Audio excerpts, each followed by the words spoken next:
Ça fait plaisir de voir cette belle salle. It's great to see this full room, a lot of people for a Sunday. I think it's probably because of our guests.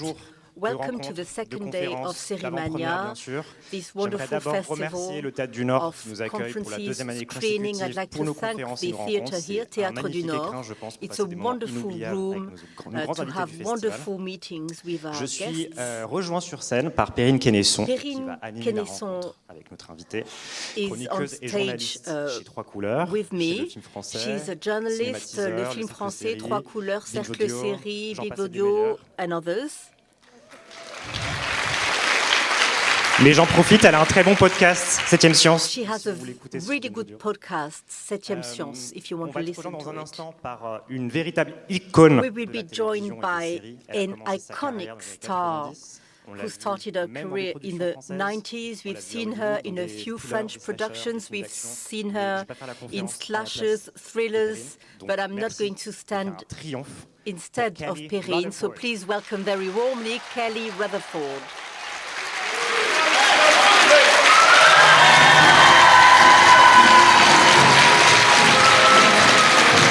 Welcome.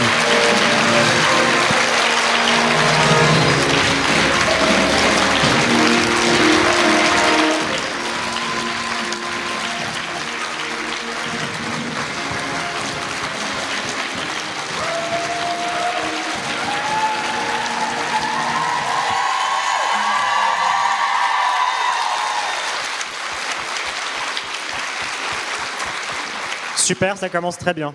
Ladies, very good start. Thank Enjoy. you. Thank you, Carlo. What an entrance. Yeah. So I guess you understand now that we are thrilled to have you in Lille. Maybe just can you do it again to prove how thrilled we are to have Kelly?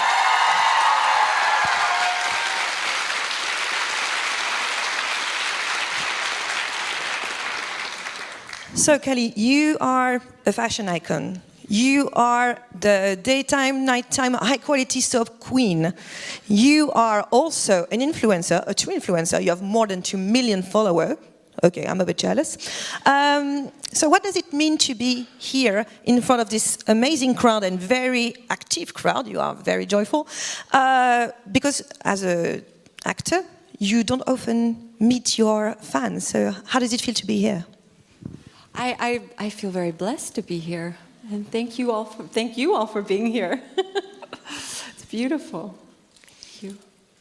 And Série MANIA is the festival that celebrates series, and you have an impressive career in series. And also, it happened that you have a lot of show that were soaps. We were talking about soaps earlier when we went here. We're talking about soaps because soaps in France, it's a term we mean is as a genre. Soaps is a genre. It means long-time running shows, interpersonal relationship. It means cliffhangers. It means you are hooked on it a lot. So, what do you think about soaps? You? I like them. Obviously. I like them, obviously. I like them. Yeah, in the US it's more, we refer to soap opera as kind of more of a daytime show, and you know the evening is a little different. But you know it's all about sort of, I guess, the relationships between people and how they, you know, our day-to-day life and our humanity, and it's, you know, beautiful, beautiful, beautiful.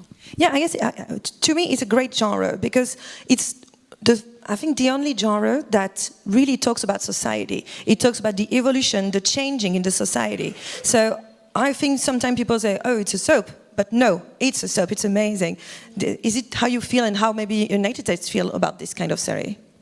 Yeah, I mean, I think like most art forms or creative forms, you know, it's about really a reflection of our society or our time. And sort of, it feels wonderful, at least for me, to express it in this way as an actress, as many people express it as writers or artists or through their professions. Every profession, really, you have the opportunity to do that. So, but yeah, I feel blessed to do it in the way I do it. I have a lot of fun doing it, so. And you started with that. If I'm not mistaken, one of your first major role was in a daytime soap called Générations. It was in 1989. My gosh. What do you remember? Before most of you were born, if you remember way back, the Roman ages. The Roman ages, okay, just that. So what do you remember from that first experience in a daytime show? Oh my God, I was so nervous.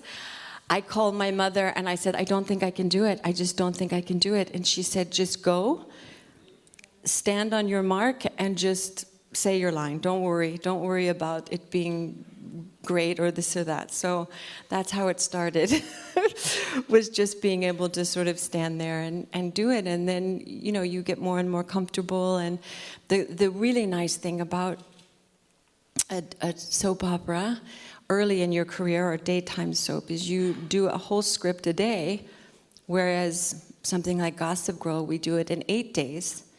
Or a movie you do over like sometimes 3 months, 6 months. So it's good training. It's really good training. And like everyone, the writers have to do it quick. The actors have to figure out how to do it fast. So you learn.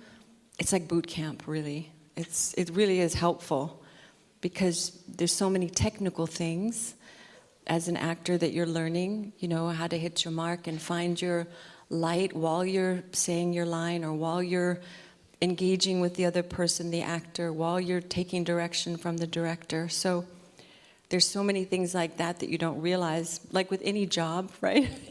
You think, I studied this, but then when you get there, there's so many other things. So I think we could watch a little extract from this boot camp. You just said, the actress boot camp. So it's an extract from Générations. Oh my God.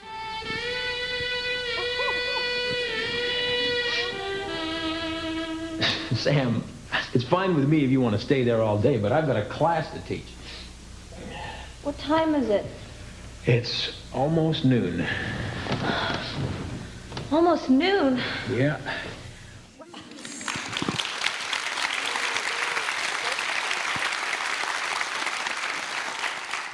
What a way to enter a series. You under, you know, on the bed, what a way. Good acting, huh? Good acting. Good undercovers acting. I truly believed it. You were sleeping. Definitely you were sleeping right now. So what do you remember from this specific show? This when you see this actually cute Sam we meet here, what do you think about her? I felt so free in that character, and I just remember they used so much hairspray. I remember like there was a lot of makeup and a lot of hairspray. You know, puffy hair. It was very puffy hair. And the actor that I worked with, he's so wonderful, and he was so generous and kind because he had been working for many years in the business. So I remember my agents. I had to go ask for my own raise on the show, which was really interesting. Very young, yeah. And because when I was starting, I was probably not, I wasn't paid what everyone else was. So I went in and said, I think, I'm working so hard and I'm doing this. So that was my first experience of being brave and doing something like that. But it was just fun. I mean, I remember I had no social life because I was working every day. And on the weekends, I would do my life stuff, It was I don't know if most people know, but sometimes when you work on a set, it can be up to 18 hours a day. Not so much in France, but in the US, you can work really long hours, so. Yeah, and you made like more than 200 episodes of Générations, so wow, 218 hours a day? Not every day, but a lot. Sometimes it's 10, sometimes it's 12, and then you go home and you memorize the script again for the next day. So, yeah, like boot camp. Boot camp. But I'm impressed as well, as what you said, that you are a young actress, it was your first major role, and we were in the late 80s, and you had braveness, courage to ask what you deserve. Yeah. That's brave. Yeah. Wow. Can we please cheer for that? Because, wow. That's a role model right there. Did you know you wanted to be an actress from the early age? Not really. I mean, I knew I wanted to... I didn't know. It was more like a feeling my way through. My parents wanted me to go to law school.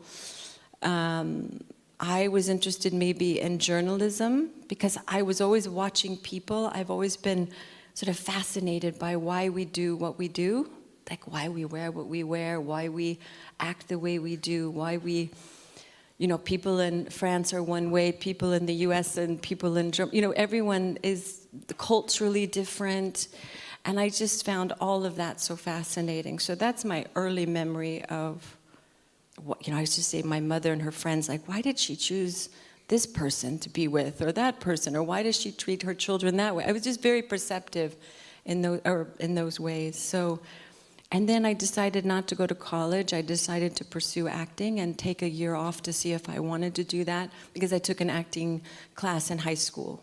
And I thought, oh, these are cool people. I just liked the people, and it felt familiar to me. So I tried it, and it worked. It did. It definitely worked. But yeah, you said you were observing people, but now you have the opportunity to be anyone. Yes. Is that a way to satisfy your curiosity? It is, and I feel like we all have so many different aspects to ourselves, you know, and finding ways to express all those aspects of ourselves and our interests. So it was a way to keep learning. I knew I would never be bored because I'm still learning, you know, I'm learning as an actress, so I think we keep growing. And it was an opportunity to travel the world and meet interesting people and to, in my own way, maybe express our humanity in what I was seeing and reflecting it back. So we just saw an extract from Generations. It ended in 1991, if I'm not mistaken. 91, yeah. I did, okay. I worked a little. And we meet you a few years later in another show. A show I would say is cult. Do you know Melrose Place?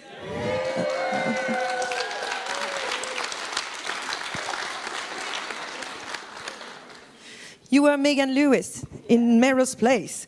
And I think we have a little extract from that with someone I think you know very well.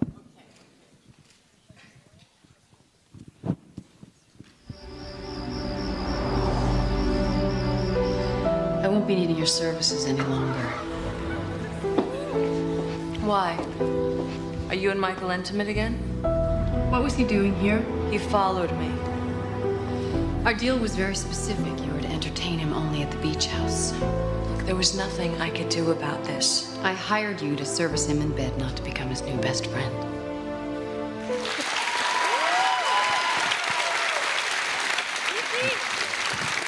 Wow. Spicy Megan. You are picking all the really hot scenes today. She's like... Okay, maybe I did. Maybe I did. But see how you talk to Marcia Cross like that. Yeah. Well, Marcia and I were friends before I started the show, actually. And I was always such a tomboy, you know? So for me to play this role was so funny. My friends were like, oh my God, this is so different for you. Because to play this sexy lady, you know, I was like, oh my God. It looks natural. Yeah. It became more natural, but it wasn't in the beginning. So, and how did you get involved in the series in Melrose Place? Because you got involved in the season 5, if I'm not mistaken. So, how did it happen? I did another show for Aaron Spelling, the producer of Melrose Place, called Kindred the Embraced. It was a show about vampires. It was kind of fun. And originally they had offered me a role to play a lawyer on Melrose Place after, and I just didn't think it would be that. I'm just avoiding to become a lawyer is what it is. Even to play the part, no, I've played many lawyers. But yeah, so then they came back with this role, and it was with Marcia, and Marcia and I were friends, so I thought, oh, it'd be fun to work with Marcia and do this storyline, and, you know, it obviously became other things, but. And what do you remember about that? Because, like I said, Melrose Place was cult, and you just seen the reaction in the room. I was watching a lot of Melrose Place. So what do you remember of that time?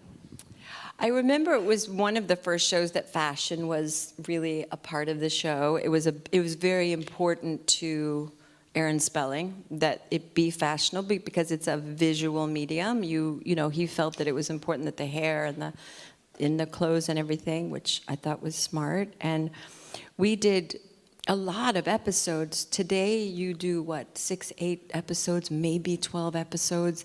And back then we did something called double ups, where we did, I think, 32 episodes a season. So yeah, gasps. Imagine true. that right now. Like, I know. So our work ethic was strong. And so, yes, but so, you know, you become sort of a family, really, because you're working together so much, and then you end up sometimes on the weekends doing press together, and, you know, you become, that was sort of maybe the first show I had where I felt like, you know, it's just a real family, and Aaron Spelling was so wonderful to work with. He was a great producer because he was very generous with us in terms of what they paid us, and he didn't spend a lot of money on trailers and, you know, extra stuff. He said, I'd rather give the money to the actors, and he paid us very well. Not everyone does that. So he was a very generous man, and he really remembered everybody's name. You know, we would go to big events with as many people, let's say, as are here today, and he could remember your name. He would remember, like, details about things of your life. He was an extraordinary producer, very generous man. Very considerate. Very considerate. Yeah, I should introduce him. You should explain that to some people I know. So, yeah. So in the series, Megan was successively with Michael Mancini, Brett Cooper, and then Ryan McBride. But I tend to think that her best relationships were her female friendships, especially with Kimberly, we just saw, and then Lexi as well. So is it fair to say that Megan was a character who advocates sisterhood and therefore a character quite ahead of her time? No, I think sisterhood's been around since the beginning of time. I think that it may not have been written into things, but I think it's been since the beginning of time. Women have always bonded over having children or working or the house and the home. We all needed each other, you know. So, but I think probably because I already knew Marcia, so we were already friends on the show. But yeah, it was really kind of how they wrote it, you know, as much as anything. But I loved everyone on that show that I worked with. We had so much fun. And Lisa Renna, who was on the show, and I have stayed friends all these years, so, and Marcia as well, so really nice. No, but which is nice is that they started their relationship. Kimberly, if you are not all aware with Melrose Place, and shame on you. They're too young for Melrose Place, some of the... But they're not too young to, catch up. So, catch up. Yeah, the gossip girl.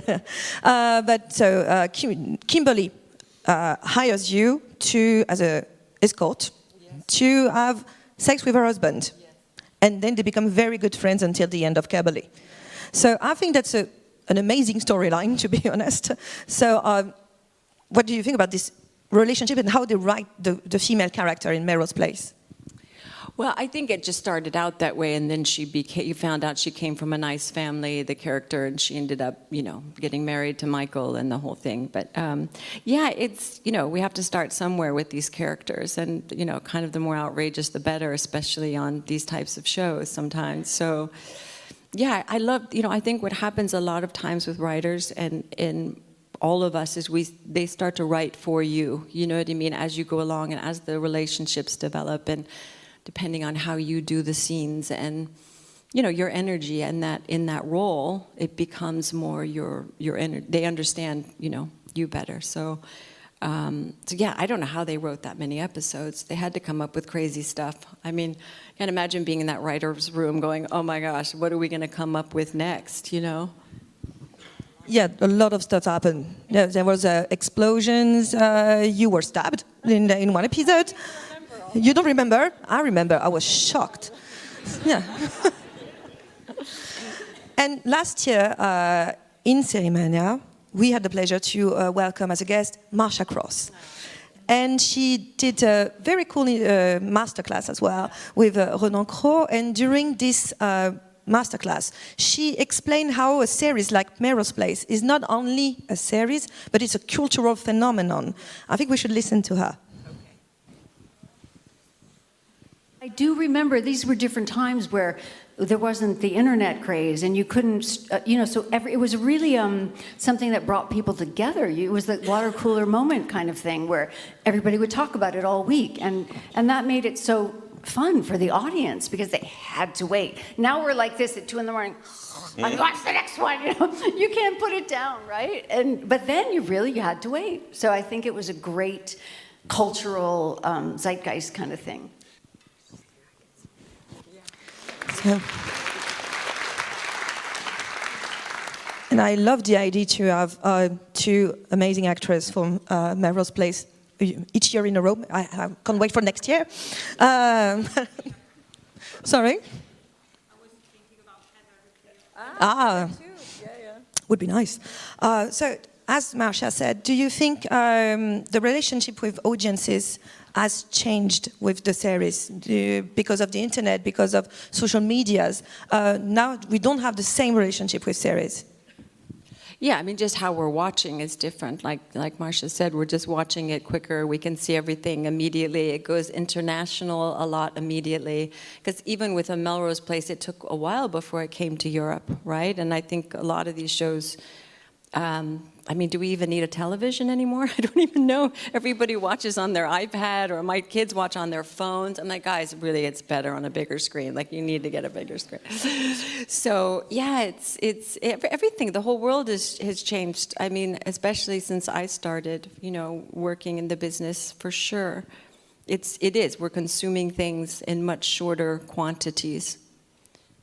Yeah, and also, like she said, it's when there was an episode of Melrose Place, everybody was talking about it. I had to wait to watch it till Monday night. It was only on Monday nights. So you had a week to talk about it. So what did she do? What happened?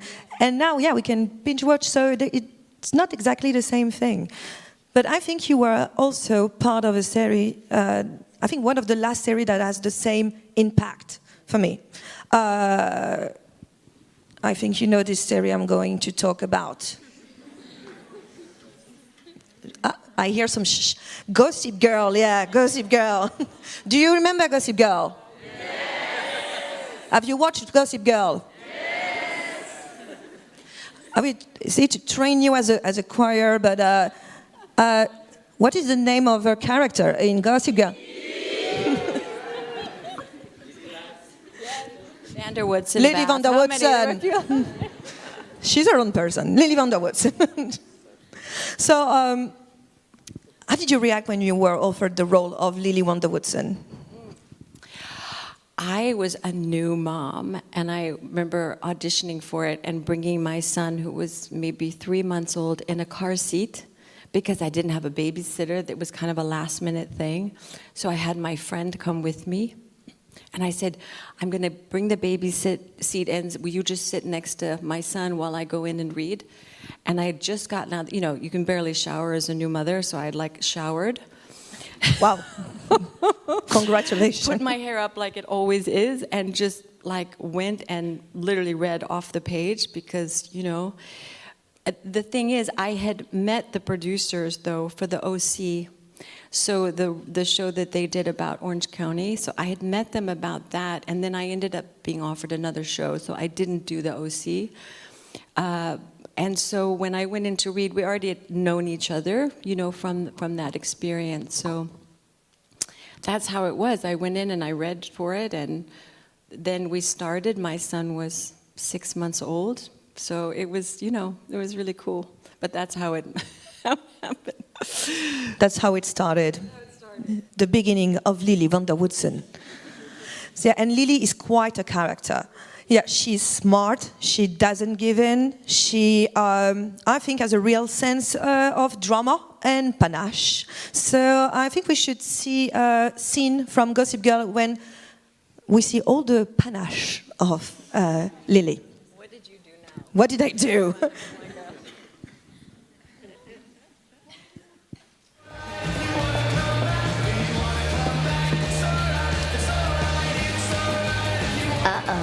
Lily may be wearing her dancing shoes, but it looks like she's about to make a run for it. Lily Humphrey? Ma'am, you're violating the terms of your incarceration by being down here. Ah, there you are. It took you long enough. I'm sorry? My apartment is teeming with women throwing back champagne cocktails and toasting my misfortune. Honestly, it's worth risking an orange jumpsuit not to have to face another Botox bitch in a pink cocktail dress. This is my way of saying, could you please do me a favor?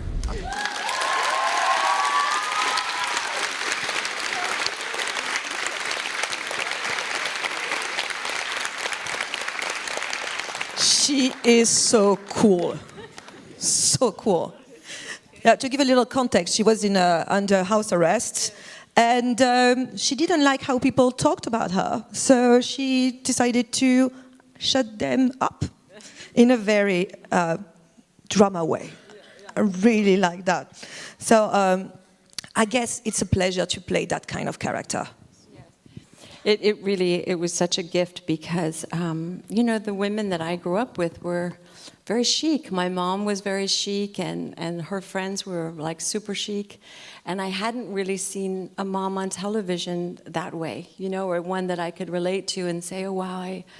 And also, and see women that we want to sort of grow up and be, you know, they're very, that are matriarchs, that can hold space in the way that she holds space, and an imperfect way, but in her own way, you know. And so it was really a gift for me to be able to play this role. I mean, I had so much fun, and again, I had little babies. I was pregnant during the 3rd season, and then gave birth during our hiatus, and then came back to work. And they were always so nice to me about everything, you know, giving me time, because most of the time the kids did most of the press, so it was easier to be with my kids. And so it was such a gift to play a mother like this. That was for me such a real blessing. Yeah. Did you realize how loved this character is? Because when we started, everybody knew Lily's name. She's such a great character. Do you know how much she's loved? Do you realize it? Now more, yes. But when we were doing it, we were just the parents. You know, it was the kids' show, really. I mean, you know, we were just like, okay, we've got to, you know, be as cool as we can because it's the kid. You know, it was like the young people's show, really. So I think it was a real. You know, we all were like, okay, let's just make the best of these great roles. And then they kind of, I think, started writing for us more, you know. So it was really fantastic. I thought it was I think one of the things that made it so likable is that it was so well-rounded with the parents. You got to see sort of how the parents responded, how the kids responded, and it was. You know, I think it was really well-rounded in terms of the characters, for sure. And as you said, she is a mother, but she is a mother with a particular sense of family, I would say. I think I have proof of what I'm saying, that, yeah, family is not totally a thing. Not totally a thing. So. What? Her thing. Oh, I think so. I think she was a fierce mom, don't you? Oh, a fierce mom, I think she was. I think she really loved her kids, you know, and I think she was really I think the difference is, you know, when you're young, you don't realize all the things your parents are dealing with, right? You don't know. You just think they're there to serve you, you know, like.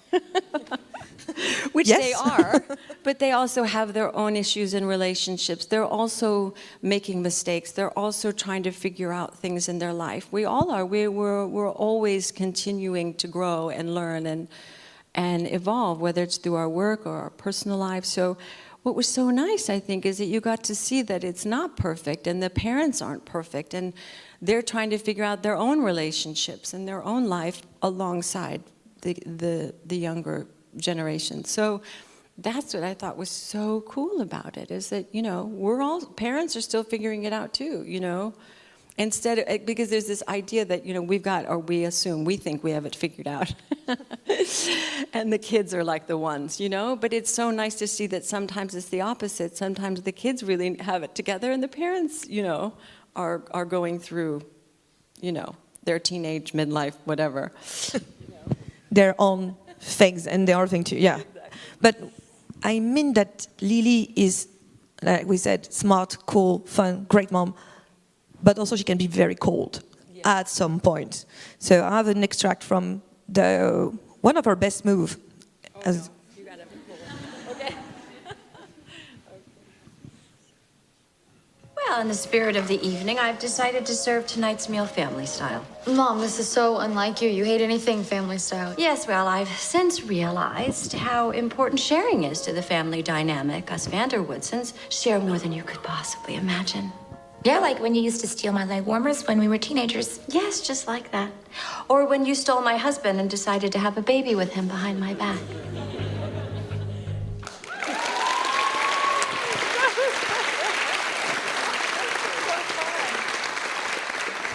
Yeah, but that's not being cold. No, I thought that was pretty savvy myself. It's her own sister. Yeah, but look what her sister did. Yeah, it's okay, so funny yeah, to okay. me, the perspective. You have a troubling family. Let's talk about this for a minute. No. No, there were so many crazy things that happened in these shows, you know? It's hard to keep up. Yeah, yeah. I think I've already seen the show, but I think I had to watch it a second time, you know, to understand all the tricky things that happen, and a very complicated family like yours, the Van Der Woodsens. But is it a pleasure as an actress to play such a tricky character as well? Because she can be amazing, fierce, but also, like I said, a bit cold. And what pleasure do you have as an actress to play that amazing role like Lily Van Der Woodsen? Well, I think we're all dynamic. I mean, I've been cold. I can be cold. I can be sad. I can be happy. I can be in a good mood. We all, right? I mean, we all have moments, and depending on, you know, what's happening in our lives. So I think the idea is to be able to express all those things and still have a character that has humanity, that you can say, but, you know, underneath, she's just a good, you know, underneath you find what's good about the people. I don't know how to explain it. I just had so much fun playing this role, and I just dove in and just thought, you know, it was such a mix of so many different people that I know and that I wanted to be, and so many different things and influences in my life that I was able to express through this character. So I can't explain how that feels. It's just like anything, I guess, that you love doing, and it's like you're able to express it all, and it's so beautiful, and it doesn't have to be black or white. None of us are that way. We think we are. I remember there were times on the set when the actors would come in and we'd look at the script and we'd be reading through the script in the morning, curlers in our hair, you know, like, and they'd say, I'd never say this. I would never do this, they would say. And I'd say, oh, yes, you would. You would. If somebody followed you around with the camera and recorded everything you say, within a week of your life, you would think, I never said that. I didn't act that way. I didn't do this. And you do. We all do. You know, we have a perception of ourselves. We all have a lovely perception of ourselves. But, you know, we're dynamic. And the idea is that we can mess up. It's how we recover. And what I loved about this character is that she messed up, but she would recover. You know, she would realize at some point. And I think particularly as a parent, that's so huge, is that we're going to screw up. We're not going to be in the best mood. We're going to be tired. We're going to be having things go on in our lives. But to be able to say, hey, I'm sorry, or that wasn't my best parenting moment. See, you sneeze on the truth. It's true. So that's what I loved, you know. And I asked you that with Melrose Place, but also Gossip Girl was huge. And it's still huge, actually. So, did you realize that during that time, when it was aired, that it was a huge show? Everybody was talking about it, XOXO and things like that.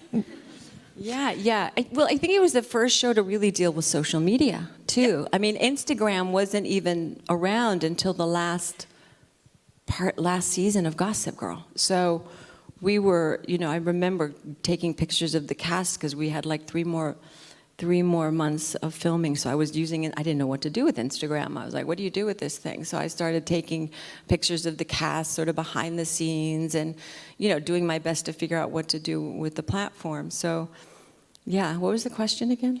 I don't remember what she said. I went off on some tangent. No, but actually that's very interesting. That's the first show we're really talking about social medias. But it was, and actually it's linked to social media. Yeah.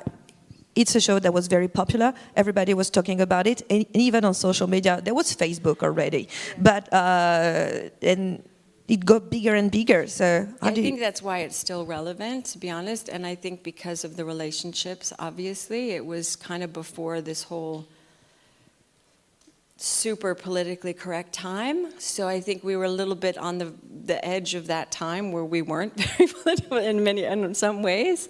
So I think there's a different energy about it. And but we did know. I think by the first season we knew. I mean, because they also got behind it. There's so many good shows that they don't really get behind. Do you know what I mean? So we felt very supported. I think it was the CW, they really got behind us. So it helped a lot. Yeah. And in 2021, there was a reboot of Gossip Girl with none of the actors of the original Gossip Girl. Wasn't it too frustrating for you to have this new Gossip Girl, but none of the people who made it such a big show were in it? Yeah, I thought it was interesting. It was just kind of its own thing. I mean, I think it was just its own thing, but sort of set in maybe the same part of the world. It would have been interesting, like, in Star Wars, which I love, one of my favorite, would be that they kind of passed the torch, so to speak, or the lightsaber, and that. But they passed sort of the torch a little bit, and then the show went on with the new characters and the new things. So that might have been one way to do it, where a few of us came back just to sort of get it started and sort of. But I think they just thought it was easier maybe to just create a new environment entirely. Yeah. You've watched it? I haven't seen it. I saw like one episode. I don't watch a lot of TV though, to be honest with you. But I did. I saw an episode or two because I know a couple of the actors in it. Oh, that's nice. Steve, so it's a little mom thing too, watching the show because you know people in it and you want to see if they are doing great.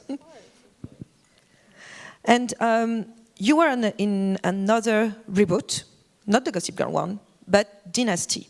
Ah, yes. Yeah, you played it. Remember? I remember. Which is also a very cool series, Dynasty. That actually, the first Dynasty ended in 1989 when you started Générations. So I think it's all connected. All connected.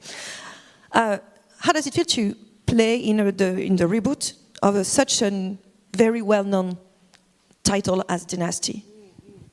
Well, I think it's the same producers as Gossip Girl. I think they were that, and it was really fun. I mean, those roles are so much fun because they're so over the top. They're just so over the top that you can really just have fun with it. You can really push the boundaries, which was what was so fun about it. Yeah, it was so fun. Yeah. And you were also in a spin-off of Pretty Little Liars. Oh my gosh, there's so many things I've even just forgotten. I'm like, you're right.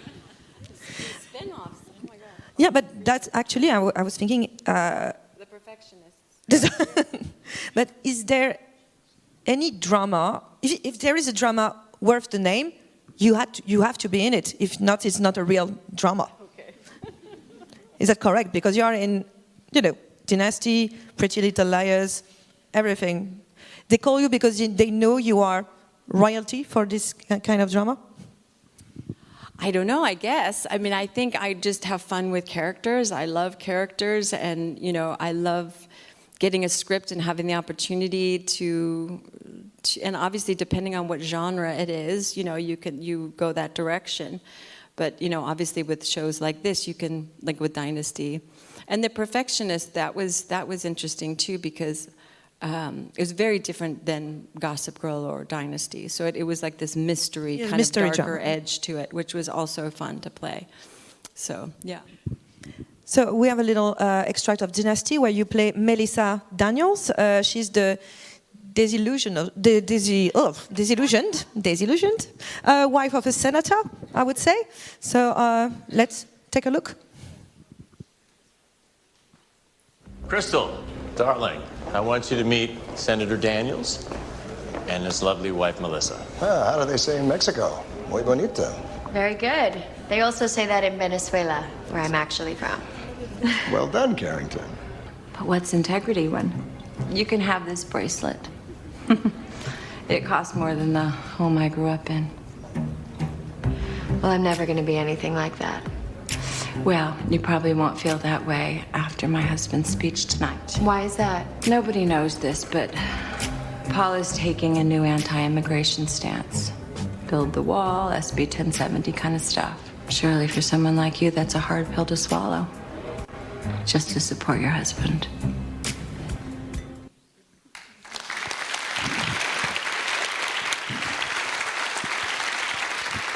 It's amazing because you have such a way to deliver lines. You know, it's all happening in your tone, but also in your face. It's like you're taking so much pleasure doing it, and it's always because what you say sometimes is a bit, you know, it cuts right into it. But also you say it with a little smile, and you seem to enjoy it doing those lines, like of course. So, is it true? Well, I think words are powerful. I think words are powerful. I think thoughts are powerful. And how we say or do anything is very powerful. They call it spelling for a reason, right? We're casting spells with our words and our...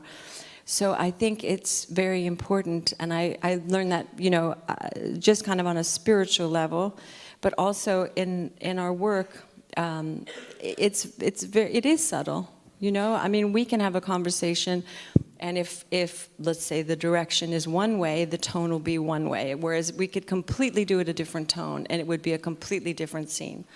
So I think that's the fun of it, right? Is how do you say this in a way also that's not predictable, or that's, you know, sometimes you can read a script and think, oh, I could just do this, sort of just say these lines, but then you think, well, what's underneath all this? What is this? What is really, how do you layer it? How do you make it layered? You know, for myself, it's more fun to play those characters that are layered.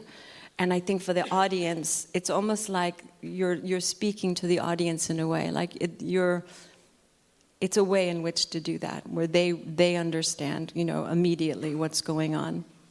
So I don't know if I articulated that well, but it Definitely. is. There's like a, because words, you know, are very... yeah, we all should be very aware of the words we're using. It's important. And I like the words are, yeah, they're missing, right? But because they are very powerful. And what we see in this scene and in the scenes in Gossip Girl, for example, is fashion. Yeah. You are a very fashionable woman. We can see that right now. But you often play fashionable characters as well. So, is your style inspired by your characters, or your characters were inspired by your style? How does it work?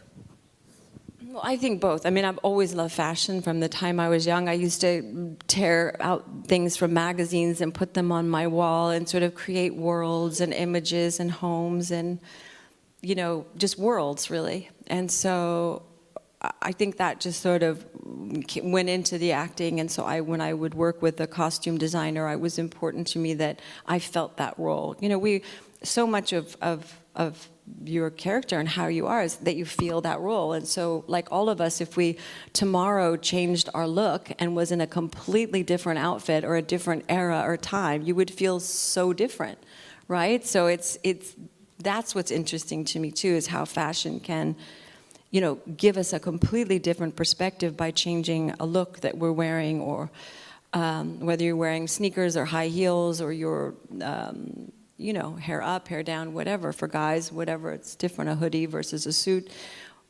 It's very, it's meaningful in its own way. I don't mean in the sort of spending money consumerism way necessarily, but in the way in which we present ourselves to the world and how we feel. It's like if you wear the same t-shirt every day for a week, you feel that energy of the week on that t-shirt, you know what I mean? Like you have to kind of go wash it and say, I need to clear that energy from that, you know, where that's why I think putting on a brand new clean shirt or outfit or whatever makes you feel different in your outlook. So that's one of the things I love about fashion, other than the fun bling shopping aspect of it. So yeah, it's and we all play roles, you know, we don't think we're playing roles, but we all are kind of, I see so many characters out here today. You know, how we show up, how we present ourselves, how we want the world to see us, you know, and how we grew up and our family or culture is so influenced by it. And then what's beautiful is to see who we are without any of all of that, you know, too, is to see who are we when we're just have none of that in our, you know, we're not connected to any of that. But it's a play of expression. And I read your style is called quiet luxury. What does it mean, quiet luxury? I don't know what it means. Okay, so you don't know. It's this week's term for something. No, it's quiet. I think it's just not too showy, but still, you know, nice. I think is what quiet luxury is. What was today what they're saying is that it's nice, but not labels everywhere. Maybe, right? I don't know. Does that sound right? Okay. It sounds right. Okay. But as you said, so there was so Gossip Girl was aired during 2009 until, I'm gonna make a mistake, but 2015 or something, 12. Oh, I was seeing very far, and now it's shown again on platforms, different generations had the chance to look at it, and so your character, your style as well, in Dynasty as well, you know, influence many generations. Are you aware of that? That you are an icon, fashion icon, and also an influencer. Yeah, I think I've always loved fashion, so it's a huge honor to be. I mean, I feel like I love beauty. I love art. I love architecture. I love fabrics. I love colors. So for me, it's like it's an extension of that. So it's a real nice thing to hear that people love it. That I, you know. And because I'm inspired by so many people and so many, you know, things, so it's really a very nice thing. Thank you. And as you said, you played a lot of characters. Like you were talking about Kindred earlier, and in Kindred you played a journalist who falls in love with a vampire. Yeah, way ahead of your time. Yeah, before Twilight, great. You were, I'm reading, a special agent whose job is to prevent terrorist threats in Threat Matrix. You worked for the Defense Department in Earring. Bref, you've done it all. So is there any role you haven't been offered and that you would really dream to do? I always wanted to be in a French movie, but now I'm in a French series, so I'm so excited. That was like, I don't know how that, I mean, I met the director, Ruben Alves, in a gallery in Paris. I was here, so you never know how it can happen. But I love, you know what I love are like action movies or like Star Wars, that stuff. I find it fun. Like I'd love like the Helen Mirren character in James Bond or Born Identity or La Femme Nikita. I love those shows. I think they're so cool. Like, I think I saw La Femme Nikita like 5 times, 6 times in the theater. I loved it so much. And Born Identity. And I never see anything that much. I mean, you know. So I think I really love action, and I really love sort of the Star Wars-ish kind of cool. The originals, I think they're good now too, but I loved watching the original. There are religions about Star Wars. The original, the second trilogy, the last trilogy. Yeah. There's like 500 of them. Yeah, there's 500. Yeah, and the spin-offs. Yeah. There's 500. But what would you love to do in Star Wars? A Jedi? You would be a Sith. You would be not an Ewok. I don't think so. But what would you be? Chewbacca. Chewbacca. No, Yeah. I love Chewbacca. Chewbacca's the best. And the lines are easier to remember. He's got a great outfit. It's like the original faux fur was Chewbacca. Okay, I would love to see you in that. Yeah. Believe me, it's Kelly Rutherford in the Chewbacca costume. I'd have to play a Jedi, because that's the cool. I gotta play a Jedi or a Jedi's mom or something. Continue with the mom thing. Jedi mom. The mother of all the Jedis. Mother of all the Jedis. Okay, so if you're listening to us, Hollywood, Star Wars people, we have a real... You have a big job to do. Yeah, but that's the real deal, guys. So, and you made the connection yourself. Thank you very much for that, because I was talking about the French show you've been in. I think it's called Boys. Have you seen It's Called Boys?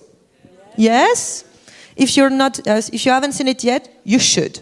You should. There's a lot of naked guys. Very hot naked guys. Yeah. Well, and girls. And amazing women in it. Amazing women in it. And so let's take a look at It's Called Boy. There is you, and there is a very cute man. Simon Ehrlich. You'll see. Page 2, clause 2. Kiss. Pas de gestes trop affectueux. Ne mettre pas la langue. French kiss interdit. Pas de langue. Un petit peu. Clause 3. Pas de claques sur le visage ou d'étranglement qui pourrait générer un hématome. Bon, on a vraiment besoin de faire ça, vraiment. Yes. On savait tout ça. Alors pourquoi ce contrat? I'm American.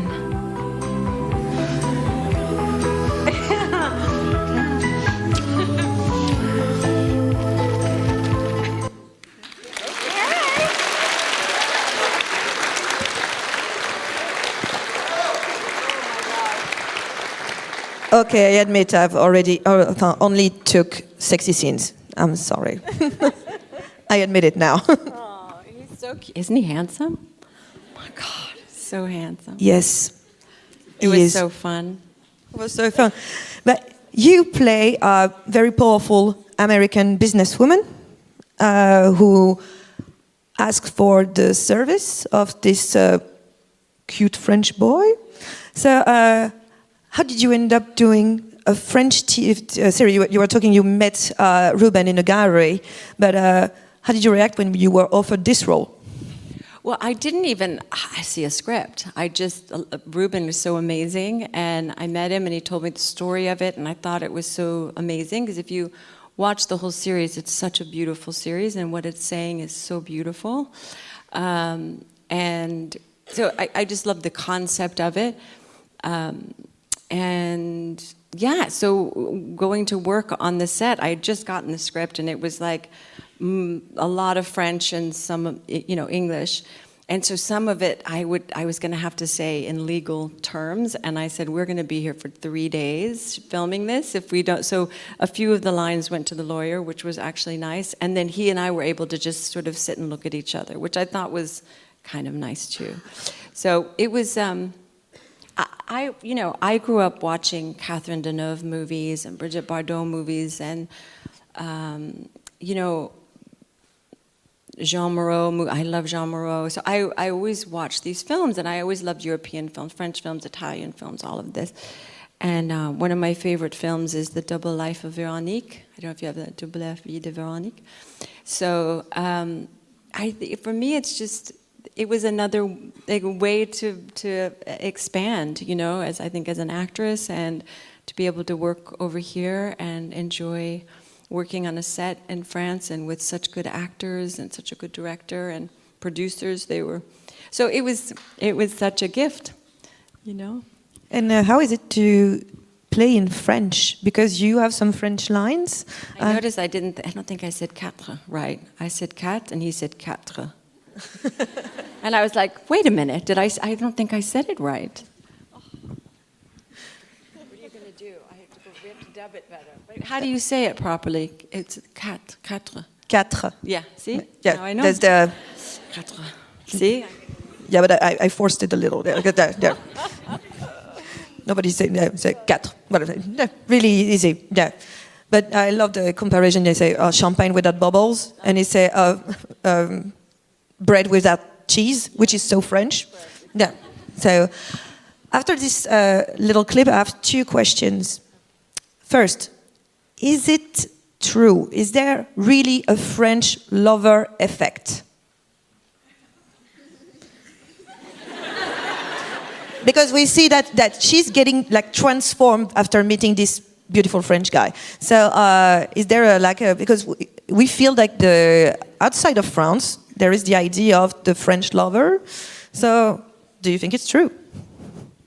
I mean, just doing the scene, I felt like it was true, just acting it. So I can imagine what it must be like in real life. I don't know, I know just French people and I don't have this, yeah. We're not admitting anything right now. No. We're going to be very, no, it's beautiful.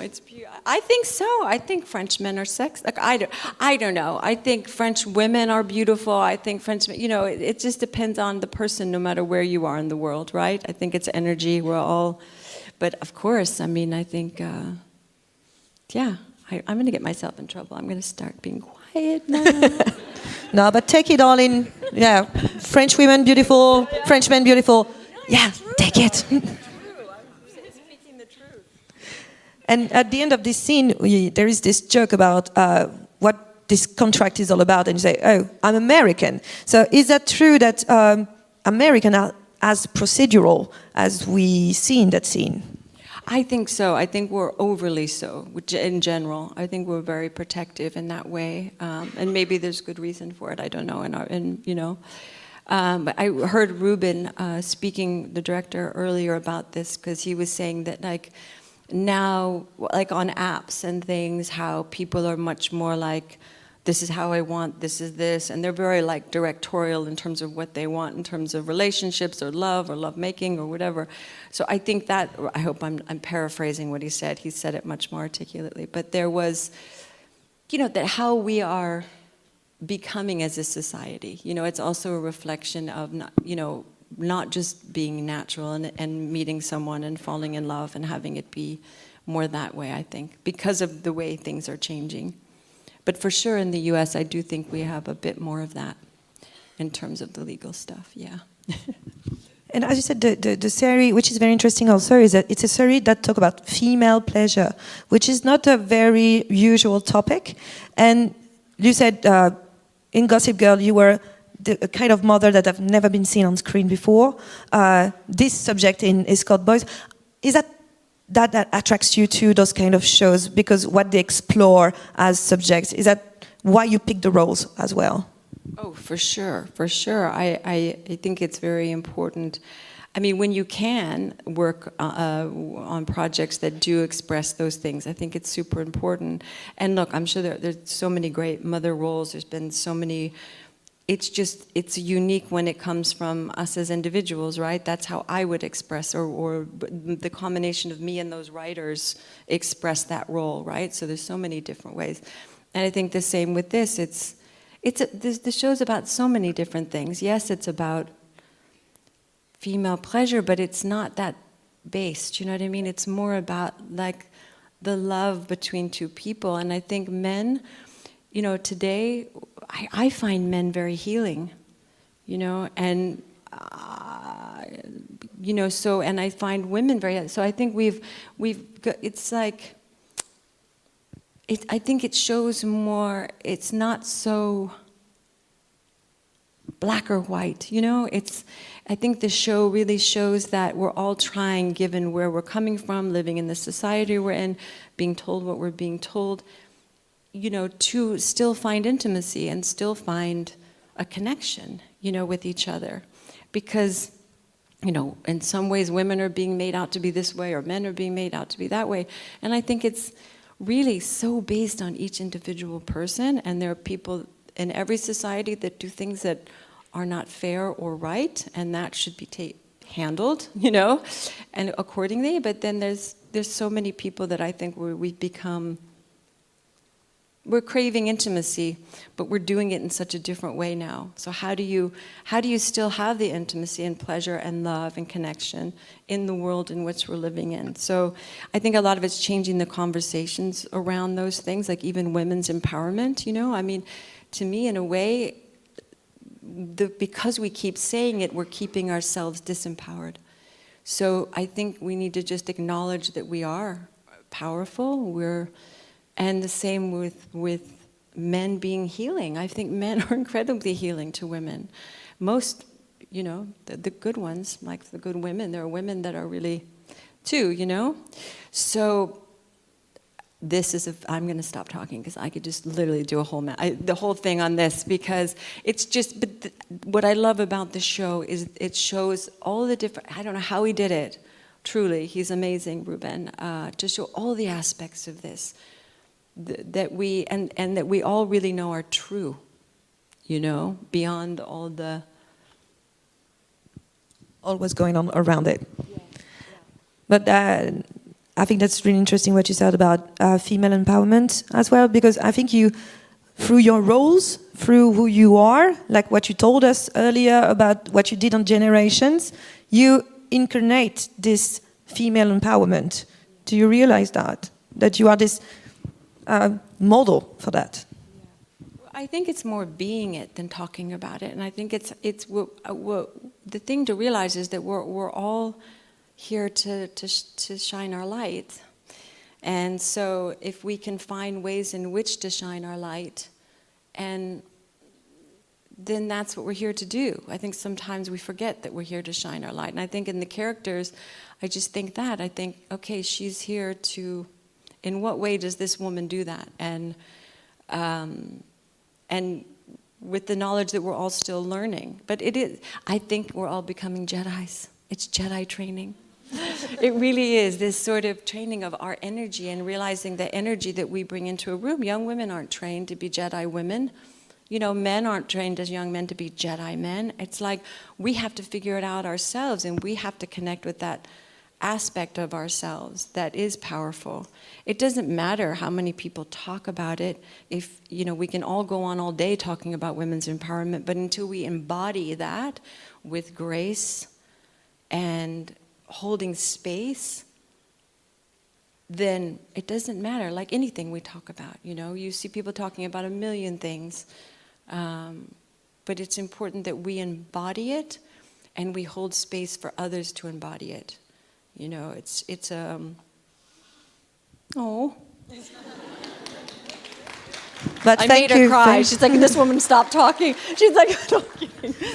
Oh, it was very moving, I guess, for this person. Yeah. So, yeah, that's. We all are already empowered. We just have to rise to it, and that's it. There's no, it becomes disempowering the more we sort of go on bang the drum of it. Do you know what I mean?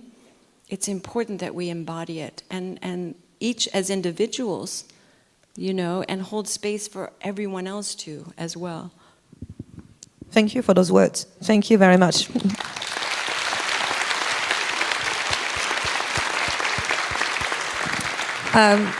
As Kelly said, we should shine our lights. So I think it's time you shine your lights. We can ask questions to Kelly. Do I put this on now? Oh, yes. In case it's in French? Yes. When you have the mic, please stand up. Yes? Please, can you stand up? Is it possible? Yeah. Hi, Kelly. Je voulais savoir, c'était quoi? Hi, Kelly. I wanted to know what was your feeling. He wants to know how did you feel when you were face to face with Ghostface in Scream 3? Okay. How did you feel about being face to face with Ghostface? Oh, I was just so excited to have that role the first few minutes of the Scream because it was like a thing, right? So I, as an actress, was just excited to have that role, and it was really fun to play a part like that, you know, because I hadn't done anything like it, that kind of thriller, exciting, you know, role. And Liev Schreiber, the actor that I was working with on it, that played my boyfriend in it, he was actually studying Hamlet behind the scenes of doing this movie. He was in the back rehearsing his lines for some like Shakespeare or something show. But it was super cool. Thank you. Oh. Yes. Hello. I actually have 3 questions and I couldn't pick, so you can choose which one you want to answer. The first question is going to be about actors in series playing for Hollywood movies. How do you explain that there is such a hermetic boundary sometimes? We don't see a lot of series actors playing in movies. I mean, like big screen movies. My second question is going to be about maybe just one, and we will see and come back to you later. Okay. It's good. But Yeah, this one already. This one already. Answer, if you want. It's just because I think times have changed. I think it used to be that way. I think now there's a lot more, like we were talking about, short content, and so the quality in television is really good. Like when you watch these 6 episodes, it's like a movie. So I think it's happening. I think it's blending more. Okay. My second question is about the revival of Gossip Girl, because it's still very famous and popular, and we are 10 years later after the end of the show. So I was wondering what your opinion is about that. I would love to do it again. I don't know if they're going to do it, though, but I don't know. And how do you explain that teenagers today still like it so much? Because I was one of the original viewers, maybe just like Perrine was, and my pupils, because I'm a teacher, my pupils watch Gossip Girl, which is quite cool because we have something to talk about. And they really like it, and I can see myself in them 10 years, or maybe a bit more later. So how do you explain that it's still very popular among youngsters today? And relevant to the youngsters now? I don't know. What do you think? I don't know. Why do you think it is? I can say, we all love doing this. For me, I just loved it. So I don't, but the perspective-wise is, maybe it's still relevant, and I'd love to hear from you, the audience too, why, but I think it's just the social media aspect. I think it's a visual medium, and I think the relations, I think it was just well written, maybe. I don't know. I think there's a lot that's changed, maybe too because it's a bit of nostalgia, because I think a lot has changed in the world since we did Gossip Girl. So maybe part of it is just that, And the last question. Merci beaucoup. Okay. C'est juste pour qu'on puisse il y a d'autres personnes. I don't want to be too long. Thank you. Désolée. Mais merci en tout cas. C'est possible de vous lever? Super. Merci. Hi. J'aimerais savoir si elle a été influencée. I'd like to know whether you were influenced in your life by one of the characters you played. On your shows or film. I think all of them. I think I learned so much from the characters, So I think I've been probably influenced by all of them and the many people I work with, so I think all of them, really. In some way. Thank you. Là, ici? Yeah. Hi, Kelly. You're such a fashion icon, and Gossip Girl was a fashion statement. Did you want, Kelly, did you want to go home with Lily's outfits or accessories, especially the Birkin collection? Exactly. I would actually steal all the outfits you had. That's okay. On Melrose Place, when we finished the show, they offered us the clothes. And so I took some things, but then I've always felt so weird wearing them because they reminded me of the character. So I ended up sort of giving them away.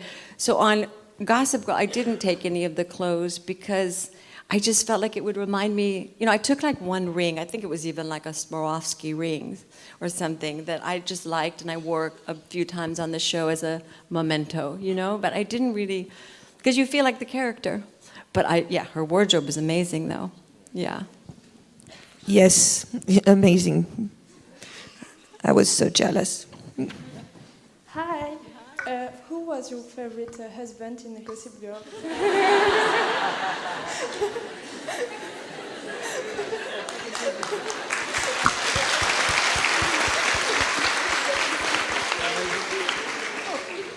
How can I be diplomatic about this? You know, I just love them all. I love them all. I did. They're all so different. You know, each one is so different. So I don't know. I love them all.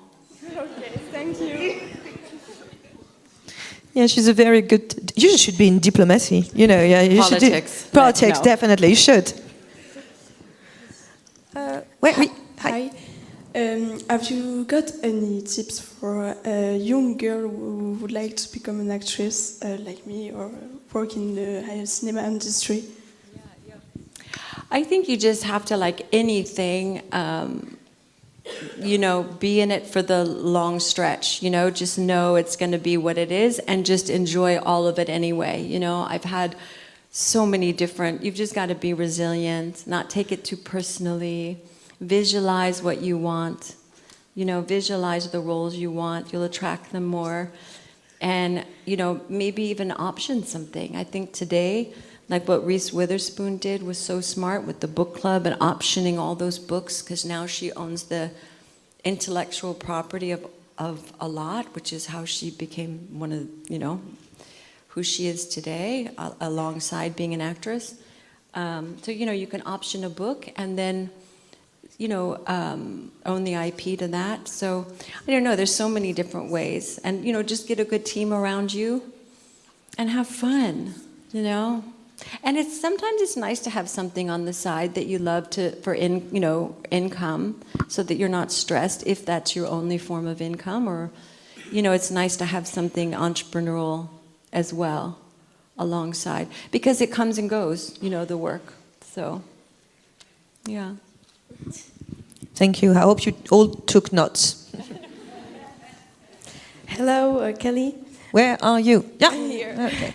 Well, thank you so much for being here. It's a real pleasure. I absolutely admire all of your work.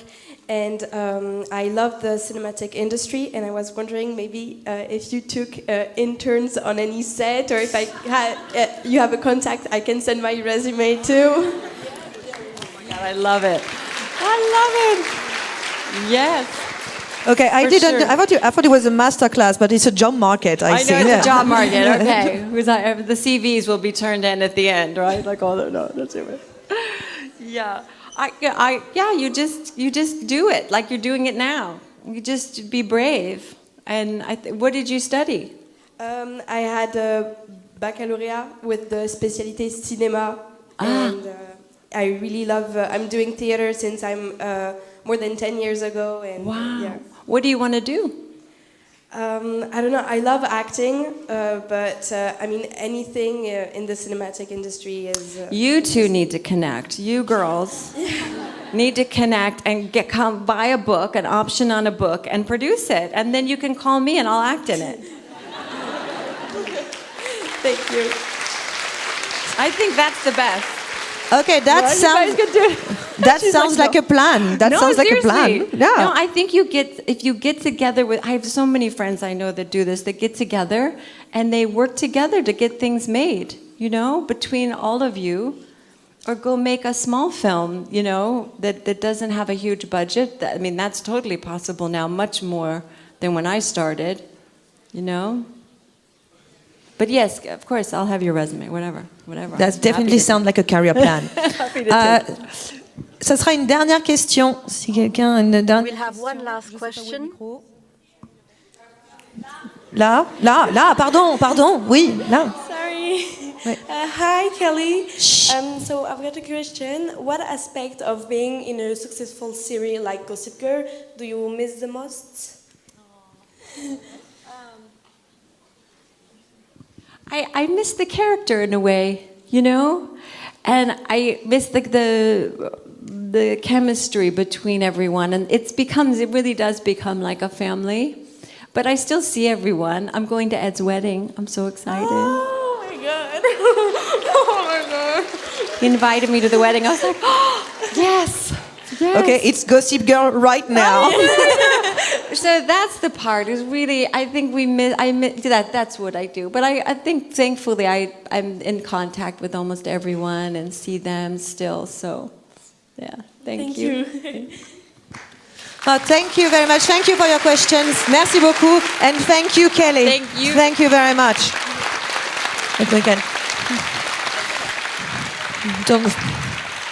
Thank you.